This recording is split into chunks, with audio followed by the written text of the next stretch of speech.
Professor Bren adjusted his temperature regulator with a dismissive flick of his third appendage as he paced before the grand observation window of the Galactic University's Xenobiology Lecture Hall. Outside, the three suns of the Centauri system painted the crystalline spires of the campus in brilliant hues of orange and gold. But the professor's attention was fixed firmly on the datapad in his primary hands, his scaled brow furrowed in what his species considered amusement. "And here we have yet another example of human exaggeration," he announced to his class, his voice carrying the slight whistle characteristic of his species. "They claim to have survived temperatures as low as -40 degrees on their home world, without external heating units. Can you believe such nonsense?" The lecture hall erupted in chirps, clicks, and various other sounds of alien laughter, all except for one student in the back row. Anna McKnight sat perfectly still, her hands folded neatly on her desk, a slight smile playing at the corners of her mouth. She was the only human in the entire xenobiology department, and after 3 months of Professor Bren's not-so-subtle jabs at human capabilities, she had developed what her grandmother would call a thick skin. "Tell me, class," Professor Bren continued, his secondary eyes swiveling to focus directly on Anna while his primary set remained on the datapad. "What species requires artificial climate control for 98% of known habitable worlds? Which species can only survive in the narrowest band of temperatures? Who needed to develop crude external shells just to explore their own orbital satellite?" "Humans," the class responded in unison, followed by another wave of alien laughter. Professor Bren's facial scales rippled in satisfaction. "Precisely. And yet they still apply for positions in our most prestigious exploration fleets. They still petition for colonization rights on extreme climate worlds. The audacity, the sheer determination." Anna's clear voice cut through the ambient sounds of amusement. The lecture hall fell silent. Professor Bren's 4 eyes locked onto her, his scales shifting to a deeper shade of blue. "Pardon me, Student McKnight. I believe the word you're looking for is determination." Professor Anna's smile never wavered. "Or perhaps adaptability? Resilience? We humans have quite a few words for it, actually." The professor's temperature regulator whirred as he processed her interruption. "Ah, yes, the famous human trait of, what do you call it?"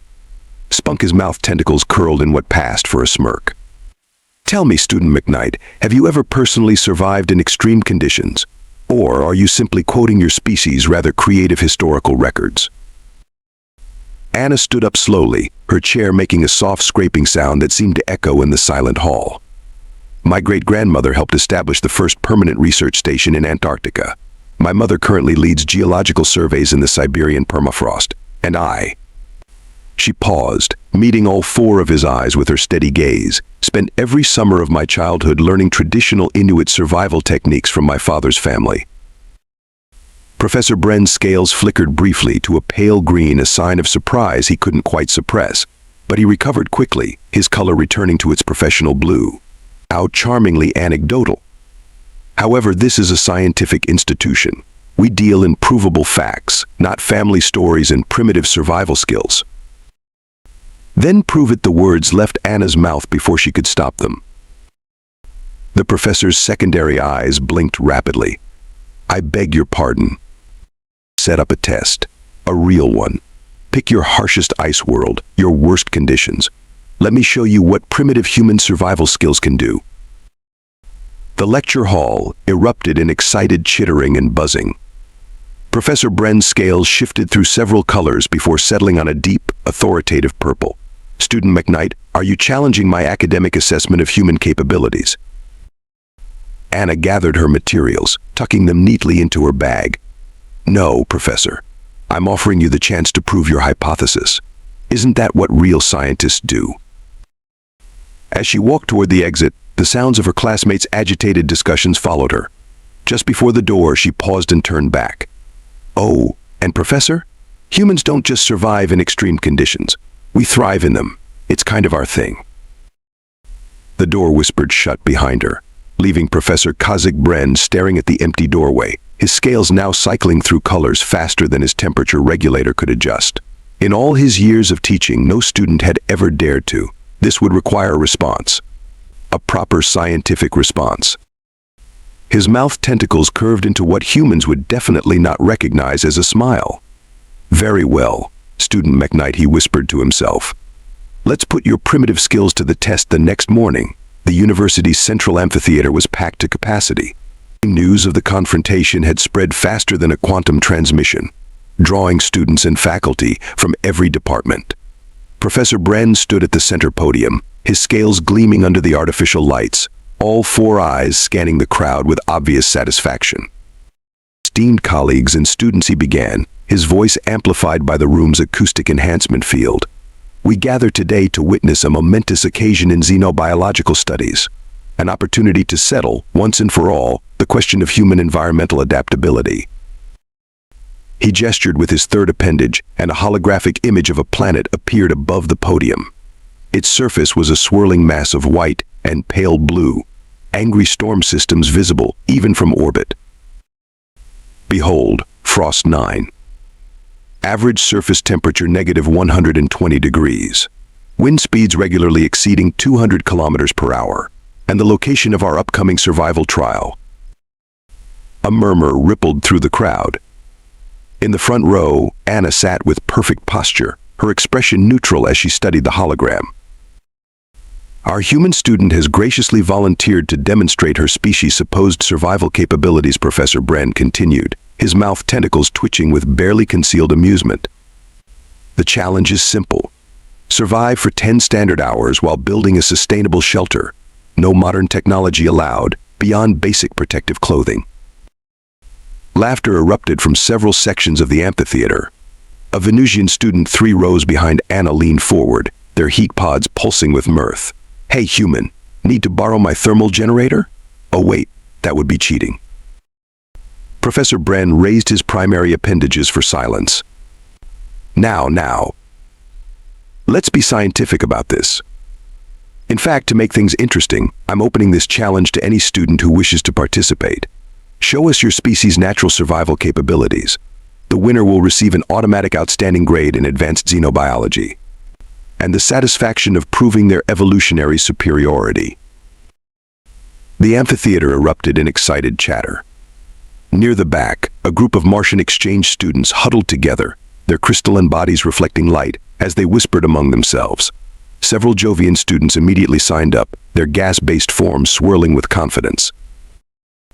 "Oh, this is getting good," said Blip, a blob-like European student who had somehow materialized next to Anna. "The betting pool is already up to 50,000 credits. Most bets are on how quickly you'll call for emergency extraction. I put mine on you lasting at least an hour. No offense." Anna turned to Blip with a raised eyebrow. "What are the odds on me succeeding?" Blip's gelatinous form rippled with amusement. 1,000 to 1. "Want me to place a bet for you? Since you know, humans aren't allowed to participate in interspecies gambling yet." "Make it 2,000 credits," Anna said quietly, slipping a credit chip to Blip. "On complete success." Professor Bren's voice cut through the chaos. "The trial begins tomorrow at first light. All participants must submit to a full technology scan before departure. And remember, this is more than just a simple contest. This is about establishing scientific truth about species capabilities." He fixed all 4 eyes on Anna. Some species simply aren't built for extreme survival. Accepting these biological limitations is part of mature scientific understanding. Anna stood up slowly, drawing every eye in the amphitheater. "Just one question, Professor. Does your definition of technology include knowledge passed down through generations, or are we allowed to use our brains?" The professor's scales flickered briefly to orange, a sign of irritation. "You may use whatever primitive techniques your species has developed, though I doubt ice scraping and hide wearing will be much use on Frost 9. "Perfect," Anna said, turning to leave. "Oh, and Professor, you might want to research something called an Igloo before tomorrow, just so you know what you're about to witness." As she walked out, the betting terminals lit up with fresh wagers. Blip's amorphous form wobbled with excitement as they placed Anna's bet, their surface reflecting the rapidly changing odds displayed above. In his private office later that day, Professor Bren searched the galactic database for Igloo, his scales turning a confused shade of green as he studied the simple dome structures, primitive ice buildings? That's their secret weapon. He closed the holographic display with a dismissive gesture. Tomorrow can't come soon enough. Time to put an end to these human fairy tales once and for all. Little did he know, Anna was at that moment sitting cross-legged in her dormitory, eyes closed, mentally reviewing every lesson her father had taught her about snow consistency, block cutting, and the precise angle needed for a perfect dome. Around her neck hung a simple carved pendant, a gift from her grandmother, bearing the ancient symbol of the polar bear guardian spirit of the frozen north. The storm systems on Frost 9 continued their eternal dance, unaware they were about to witness a lesson in human ingenuity that would be remembered in the annals of Galactic University for generations to come. The university's maintenance tunnels were eerily quiet at midnight. Anna's footsteps echoed softly as she made her way through the labyrinth of pipes and conduits, following the coordinates Blip had secretly shared. According to campus rumors, there was someone down here she needed to meet. "You're letting out all the warm air." Kid, the gravelly voice came from behind a tangle of thermal regulators. Anna spun around to find herself face to face with the strangest alien she'd ever seen. He was humanoid, but his skin seemed to shift and ripple like water caught in zero gravity. A patch on his gray maintenance uniform read Plex Rude. "You're the one who worked on Frost 9's original terraforming project?" Anna asked, trying to keep the excitement from her voice. Plex's liquid skin rippled with amusement. "Worked on it? Kid, I'm the reason that Iceball is even partially habitable. But more importantly," he pointed at her grandmother's pendant. "I recognize that symbol. Polar bear, right? Spirit of the frozen hunters." Anna's hand instinctively went to the pendant. "You know Earth symbols." "Know them?" Haplex moved to a nearby maintenance panel, his fingers dancing across the controls. A hidden door slid open, revealing a room filled with old terraforming equipment and survey data. "I spent 5 years studying Earth's Arctic cultures before starting the Frost 9 project. Your species' cold weather adaptation techniques are fascinating." He pulled up a holographic display of Frost 9's surface. The storms create pressure variations that compress the snow into different densities, much like Earth's Arctic conditions, but on a much larger scale.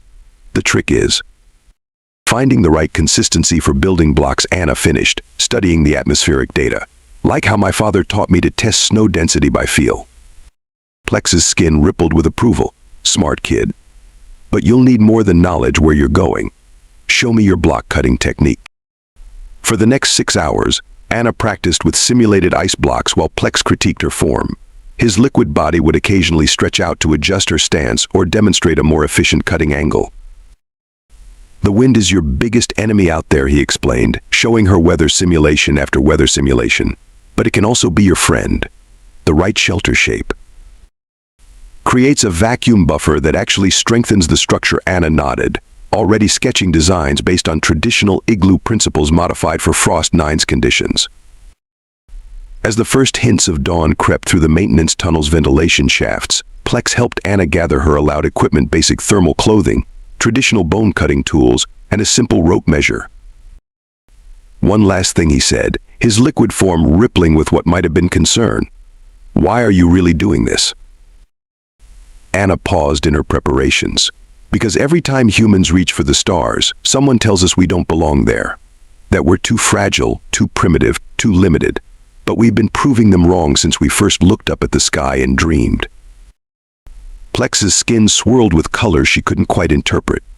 "You know what I learned studying Earth's Arctic peoples? They survived not because they were the strongest or most advanced, but because they were the most adaptable. They learned to work with the environment instead of fighting it." He handed her one final piece of equipment, a small case containing what looked like clear crystal sheets.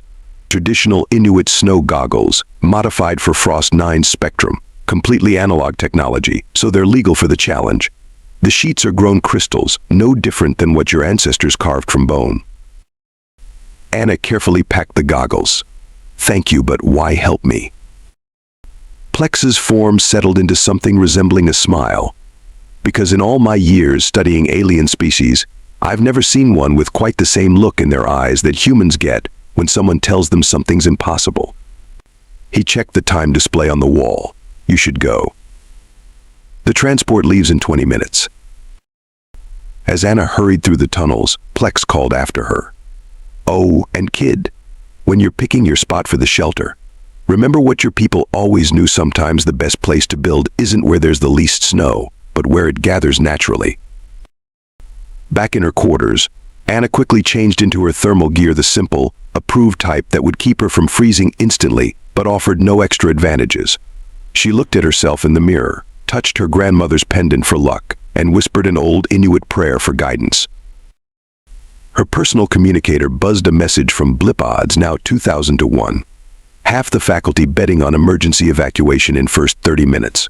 Show them what humans can do. Anna smiled, gathering her tools. The sun was rising over the university's crystalline spires, and somewhere up there, Frost 9 was waiting. Time to teach the galaxy a lesson about human adaptability. The transport ship's bay doors opened with a hiss of escaping warmth, and Frost 9's brutal reality hit them like a physical wall. Even through their protective gear, the gathered students could feel the planet's murderous cold trying to reach their cores. Minus 122 degrees, with wind speeds at 180 kilometers per hour, Professor Bren announced through their communication system, his scales tight against his body, despite his temperature regulator working at maximum capacity. Your 10-hour survival challenge begins now. The 7 participating students stepped onto the surface.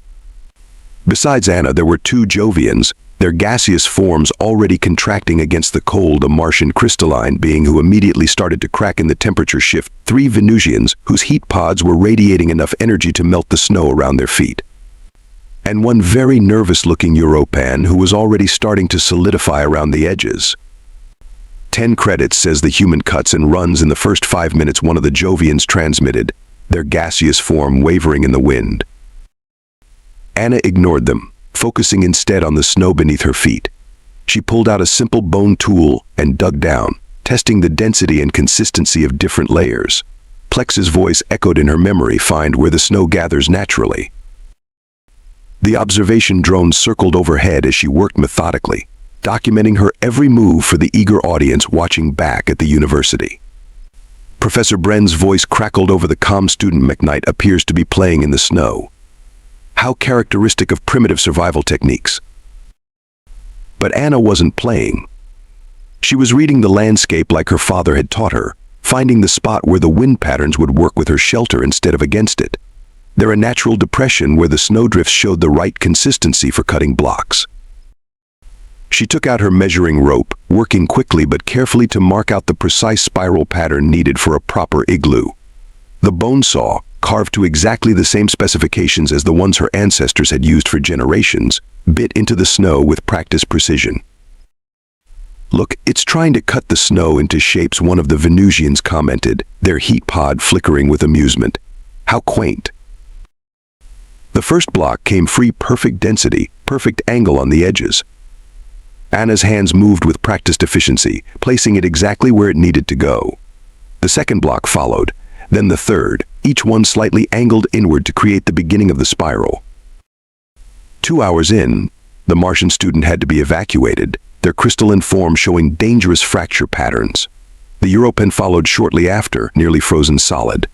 But Anna kept working, her movements economical and precise, conserving energy while making steady progress.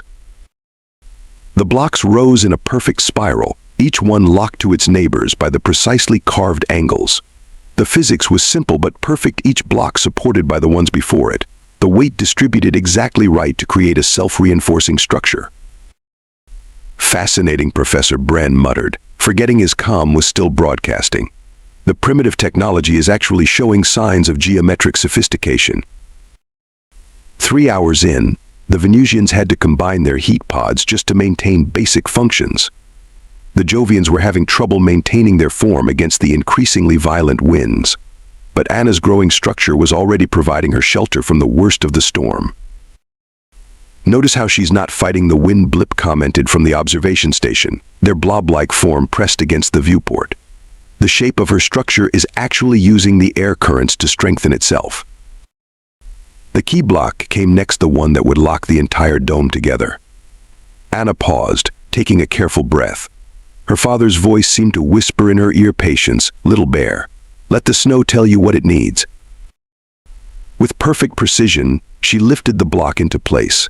It settled with a soft sound that was lost in the howling wind, but Anna felt the shift as the entire structure locked together, becoming something greater than the sum of its parts. "Only one more thing," she transmitted, her voice steady despite the cold trying to seep through her basic thermal gear. She cut the entrance tunnel at the perfect angle, another lesson from generations of Arctic survival. The wind hit it and created exactly the airflow pattern she needed, bringing the temperature inside the igloo up to a survivable level through simple physics and architectural wisdom. As she sealed the final blocks into place, the last Jovian student called for evacuation, their gaseous form dangerously close to liquefaction. The Venusians had already retreated, their heat pods nearly depleted. Professor Bren's voice cracked through the calm. "While this primitive ice structure is certainly interesting from an anthropological perspective, surely you don't expect." His voice trailed off as Anna's sensor readings began broadcasting to the observation station. The temperature inside her shelter was rising steadily, the structure doing exactly what igloos had done for human ancestors for thousands of years, creating a microclimate that could sustain life in one of the most hostile environments imaginable. "No artificial heating," she transmitted calmly. "No advanced technology. Just human ingenuity and knowledge passed down through generations of people who learned to live with the cold instead of trying to overpower it." The observation drone's footage showed the completed igloo standing proud against Frost 9's raging storm, its shape perfect in its simplicity, every block placed with the precision born of both ancient wisdom and deep understanding of environmental physics. 7 more hours to go, Anna transmitted cheerfully. "Anyone want to come in out of the cold? There's plenty of room, and I could teach you some old Earth survival songs to pass the time."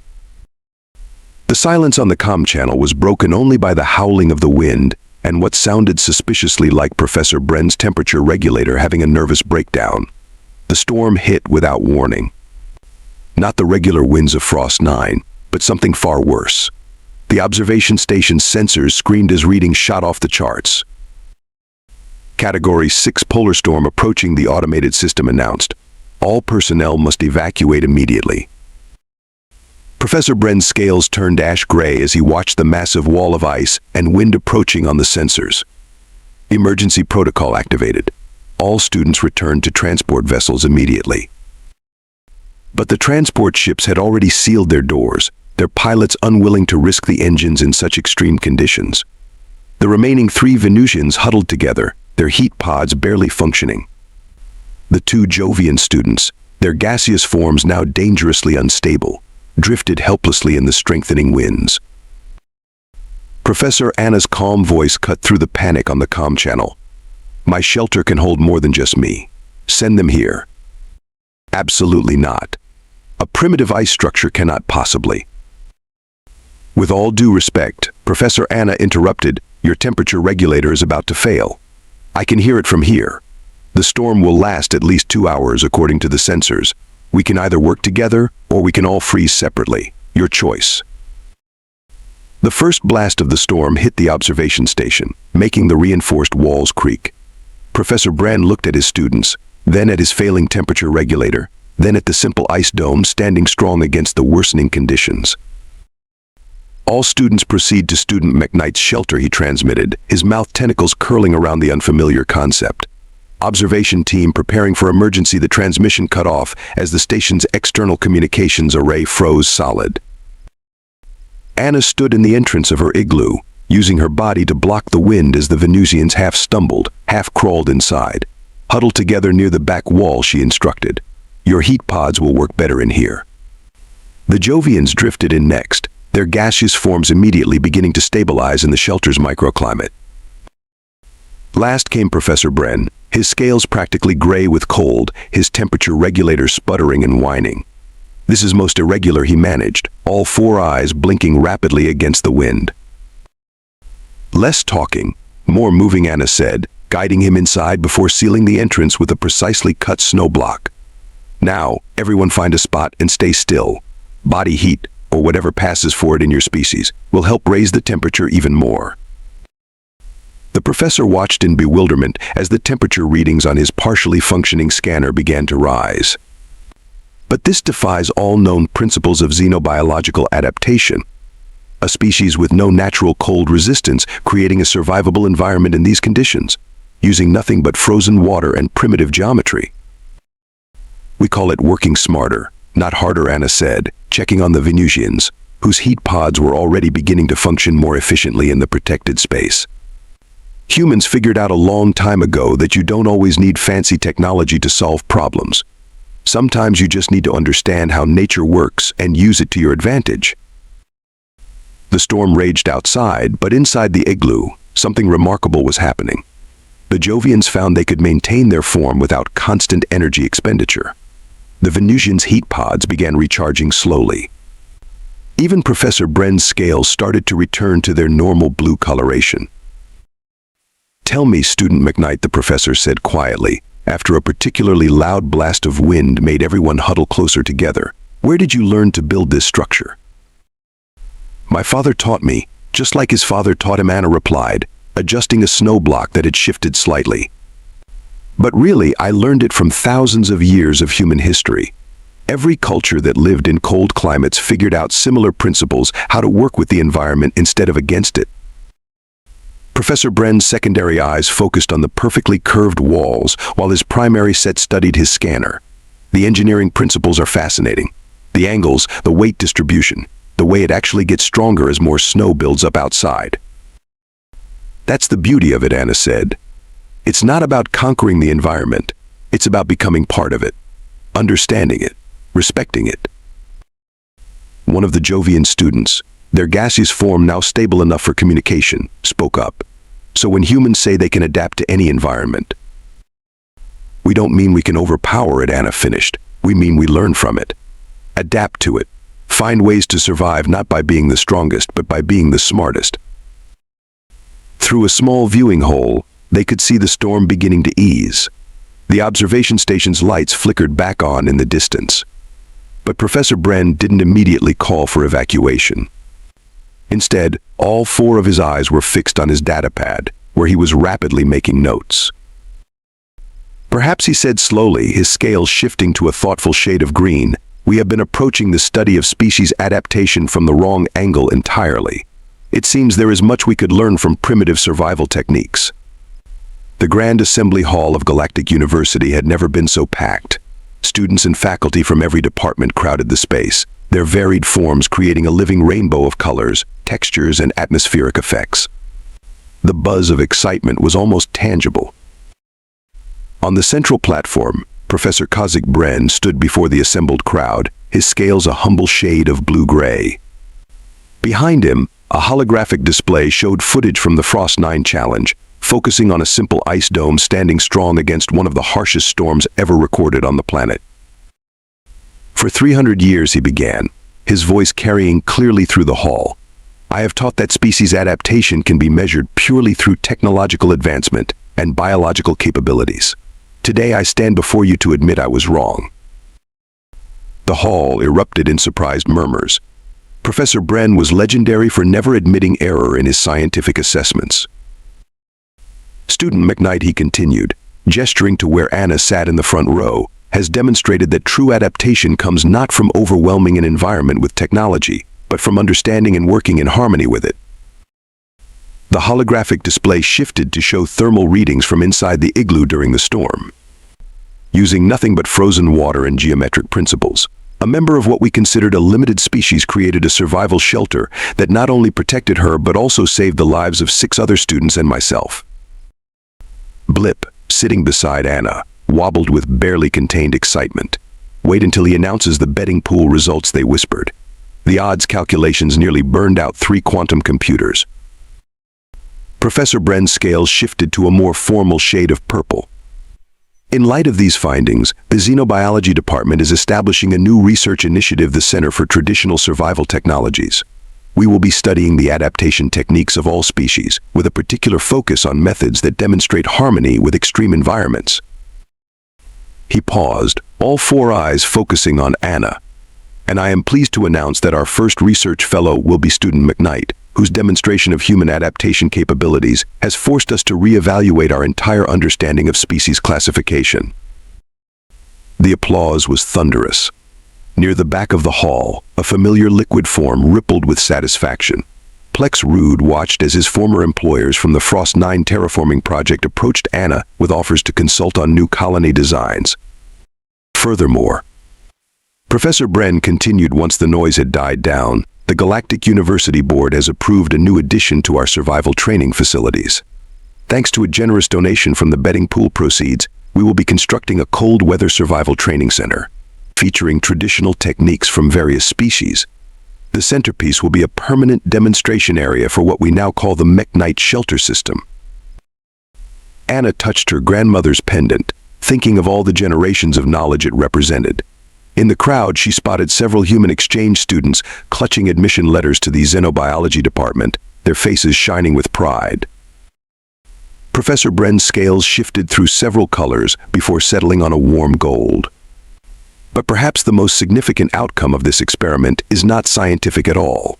When the storm hit, student McKnight did not simply demonstrate survival. She showed us that true adaptation means helping others survive as well. Her shelter became a sanctuary for multiple species, each benefiting from a design that evolved through thousands of years of human trial and error. He turned to face Anna directly. "You asked me if knowledge passed down through generations counted as technology. I now understand that such knowledge is something far more valuable. It is the accumulated wisdom of countless individuals who learn to see challenges not as obstacles to overcome, but as opportunities to adapt and grow." The holographic display showed one final image, the Igloo standing strong against the storm, its simple design a testament to human ingenuity. In conclusion, Professor Bren said, his voice carrying a new note of humility, "I propose a modification to our xenobiological classification system. We will no longer rate species solely on their technological achievements or biological capabilities.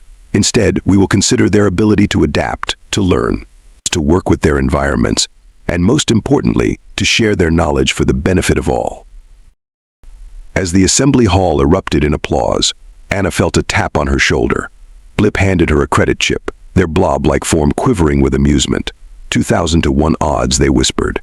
Enough to fund an entire research department of your own. Not bad for a primitive survival technique. Anna smiled, looking around at the changed faces in the crowd. Where once she had seen dismissal and ridicule, she now saw curiosity and respect. Her grandmother's pendant caught the light, its ancient symbol a bridge between past and future. "You know," she said to Blip, "I think this is just the beginning. Imagine what we could learn from every species' traditional survival techniques, not to replace modern technology, but to work alongside it."